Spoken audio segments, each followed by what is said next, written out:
Bom, pois, pessoal, voltando aqui, né, no nosso próximo assunto, depois da gente falar da taxa de fecundidade em queda no Brasil, vamos lá para a expectativa de vida. Né? Expectativa de vida no Brasil que, ao contrário do que acontece com a taxa de fecundidade, ela vem aumentando. Em 1900, a nossa expectativa de vida era de 34 anos, né? Ou seja, com 34 anos aí, no máximo, o camarada já estava no lucro. Uma expectativa de vida impensável, né? Com 34 anos é meio que quando tua vida está começando, né? Nos dias de hoje. Em 1950, reparem que não aumentou muito, ela pula para 43 anos. Não é um aumento tão significativo assim. A partir da década de 1980 é que começa a ficar interessante. Tá? 1980 a gente já tem uma expectativa de 59 anos, em 2000, 68 anos, e em 2020, mais conhecido como agora, tá? A gente tem 76 anos de expectativa de vida, tá? Uma expectativa bem interessante mesmo. E fazendo aqui a comparação com os outros países, né, com o resto do mundo, ó, o país com maior expectativa de vida no mundo é o Japão, 83 anos em média, e o país com menor expectativa de vida, essa bandeirinha aí é de Serra Leoa, os caras vivem no máximo 46 anos, né? É claro que é muito pouco, uma expectativa de vida de um país paupérrimo, tá? Mas o que eu queria mostrar para vocês, exatamente ligado à expectativa de vida, é o seguinte, ó. Na medida em que a nossa taxa de fecundidade diminuiu, né? Despencou para 1,7. Vamos ver quanto é que vai dar aí a taxa de fecundidade de vocês. 1,7. Mas a expectativa de vida aumentou, tá? Essas duas variáveis conjugadas contribuem para a população brasileira não diminuir. O ritmo de crescimento cai, mas em valores absolutos a população brasileira não diminui. Certo? A gente vai ver daqui a pouco alguns gráficos que vão mostrar a evolução da população brasileira ao longo do tempo e qual é a projeção de queda, né? Quando a população brasileira se mantiverem esses dados, quando é que a população brasileira vai começar a cair efetivamente? Mas ela ainda não está diminuindo, ela está crescendo num ritmo menor, justamente porque está diminuindo a taxa de fecundidade? Sim, beleza, mas ao mesmo tempo está aumentando a expectativa de vida. Então, quando a gente faz esse saldo, ainda não deu tempo da população começar a diminuir, tá certo? Então, ó, voltando aqui para o slide, vamos lá para as pirâmides etárias, então. Já exatamente para começar a analisar como é que se dá essa mudança no perfil demográfico do Brasil. Então, ó, na década de 1960, a gente ainda tinha uma pirâmide etária de país subdesenvolvido, né? Aquela pirâmide clássica de base larga, ou seja, muitas crianças, né? Olha só, muita gente aí abaixo dos 15 anos de idade e poucos idosos, né? O topo muito estreito, tá certo? Com idosos aí vivendo pouco e em bem menor quantidade. A gente tem aqui uma pirâmide bem clássica. Em 1996, olha o que já começa a acontecer, olha o que já começa a aparecer. Ó. A base da pirâmide começa a ficar menorzinha, tá? O início aqui do meio, né, começa a crescer, e lá em cima o topo também começa a ficar maior. É o que a galera vai chamar de Brasil jovem, tá? E em 2020, de novo, né, mais conhecido como agora, a gente vai ter o chamado Brasil adulto, em que as taxas de fecundidade já diminuíram bastante, a maior proporção de pessoas está aqui entre jovens e adultos, tá certo? E aqui em cima, a quantidade de idosos também está aumentando, tá certo? O nome do processo que levou isso aqui é o que a gente chama de transição demográfica. Né? A transição demográfica vai ser exatamente a redução das taxas de natalidade associada ao aumento na expectativa de vida. Então, a transição demográfica brasileira vai nos levar a essa realidade aqui, ó, a essa pirâmide etária, tá certo? Em que acontece o estreitamento da base, acontece o alargamento do corpo da pirâmide e eu tenho uma quantidade maior de idosos, certo? Ok? Bom, nesse gráfico que está aqui do lado, está mostrando a curva de crescimento da população brasileira. Percebam que a gente está em 2020 e a população brasileira ainda vai crescer pelas projeções, ok? Percebam que cada vez essa curva é mais suave, cada vez ela vai crescer num ritmo menor, mas ela continua crescendo, certo? E percebam, é só em 2040 que as projeções apontam para o início de queda do crescimento da população brasileira. Então, é a partir de 2040, caso os números atuais se confirmem, caso as projeções se confirmem, é que a população brasileira vai começar a diminuir. Portanto, é possível que lá em 2040, eu acho que não vou estar vivo ainda, né? Porque vou estar com. Se eu estiver vivo, vou estar com 62 anos. Né?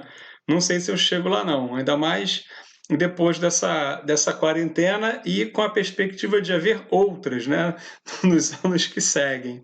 Então, agora, vocês com certeza vão estar. E aí, talvez vocês tenham que enfrentar um programa de incentivo à natalidade. Quem diria, hein, o Brasil enfrentando aí programa de incentivo à natalidade ou ainda incentivo à imigração. Tá? A gente não vai entrar em detalhes na questão da imigração agora, porque eu vou deixar para tratar disso semana que vem, mas uma alternativa encontrada por muitos países é o que Portugal está fazendo agora, é o que a Alemanha vem fazendo, quando você não consegue ter uma população economicamente ativa em proporção satisfatória, né, é criar mecanismos de imigração interessantes. Então, a gente vai ter aí duas soluções básicas, ou eu estimulo a natalidade, é uma coisa que os franceses já fizeram, tá, e funcionou, ou eu incentivo um movimento migratório. Vamos ver lá em 2040, caso as projeções se confirmem, o que a galera vai fazer. Tá? Bom, voltando aqui para o nosso slide, espero que tenha ficado claro a questão da pirâmide etária. E agora, esse gráfico aqui, ele mostra a evolução da nossa população economicamente ativa. Tá? População economicamente ativa no Brasil é todo mundo que está entre 15, ou seja, já passou daquela proteção do Estatuto da Criança e Adolescente, e 65 anos, que é a idade máxima para aposentadoria. Tá? Então, repara, um camarada com 65 anos ou mais, ele pode até continuar trabalhando, mas ele oficialmente não faz parte da PEA mais, tá certo? Da mesma maneira que a gente sabe que tem gente, muita gente que trabalha e que ainda não completou 15 anos. Portanto, tomem cuidado com esses dados, né? Porque são dados que tudo bem, servem, são um norte, são uma referência, mas eles não podem ser levados ao pé da letra, né? Porque a gente, principalmente quando a gente está falando de população, dados, eles são sempre subjetivos. No caso de população, é mais ainda, porque população é tudo muito dinâmico. Vocês acabaram de ver no vídeo anterior, eu abri lá a tela de atualização do IBGE e o pouquinho tempo que a gente ficou já foi mudando, já foi nascendo gente. Então, todos os dados relativos à população, eles precisam ser analisados com muito cuidado, porque eles têm um grau de subjetividade um pouco maior do que outros, tá certo? Nesse caso aqui que eu estou mostrando para vocês, na realidade brasileira, é muito difícil a gente encontrar lugares em que as crianças não trabalham até 15 anos. E também está cada vez mais raro pessoas que se aposentam e param totalmente de trabalhar. Não sei quando tem um problema de saúde, né? Mas, mesmo que seja um trabalho por conta própria e tal, dificilmente o camarada para totalmente aqui. Mas, oficialmente, não faz mais parte da população economicamente ativa. Percebam aqui, olha só, que essa linha de proporção da PEA brasileira, ela está aumentando, ela vem aumentando ao longo dos anos. E isso é interessante. Um país com uma população economicamente ativa maior do que a população inativa passa pelo que a gente chama de janela demográfica, né? Que é um período muito interessante para a economia. Por quê? Porque você tem muita gente trabalhando, tem muita gente ali naquele miolo da pirâmide e pouca gente embaixo, né? Poucas crianças para você sustentar, tá certo? E uma proporção menor de idosos lá em cima. Então é interessante porque quando a gente tinha aquelas pirâmides clássicas, a base da pirâmide, né, muito larga, o meio relativamente estreito e o topo mais estreito ainda, percebam, eu tinha uma população economicamente ativa tendo que sustentar um número muito grande de crianças, certo?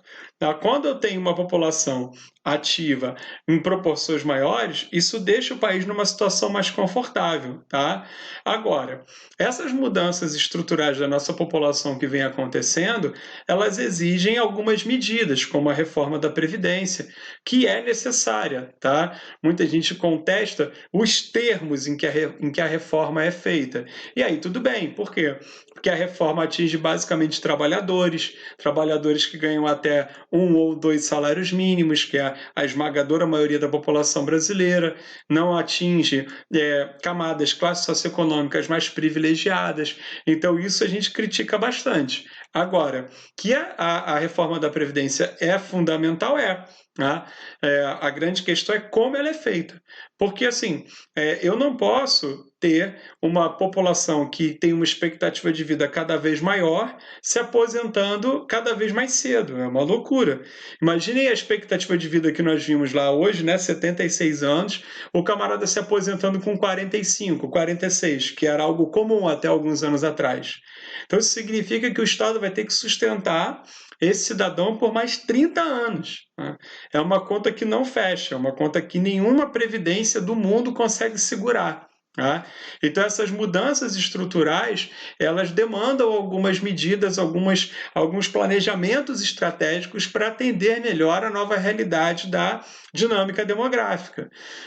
Com a redução do número de crianças, por exemplo, você não precisa mais construir um número muito grande de escolas de educação básica. Por que você vai construir escola se o número de crianças está diminuindo, se as mulheres estão tendo menos filhos? Você pode manter o investimento para poder melhorar a qualidade da educação, né? Que é uma dívida grande que a gente tem com a sociedade brasileira. Tá? Agora, construir mais escolas, sobretudo escolas de educação básica, aqui no Rio de Janeiro, por exemplo, onde o percentual de crianças que estudam é quase 100%, né? Há vagas nas escolas da prefeitura, não faz mais sentido você sair por aí, dada a nossa realidade populacional, não faz sentido mais você sair por aí construindo escola. Perceberam?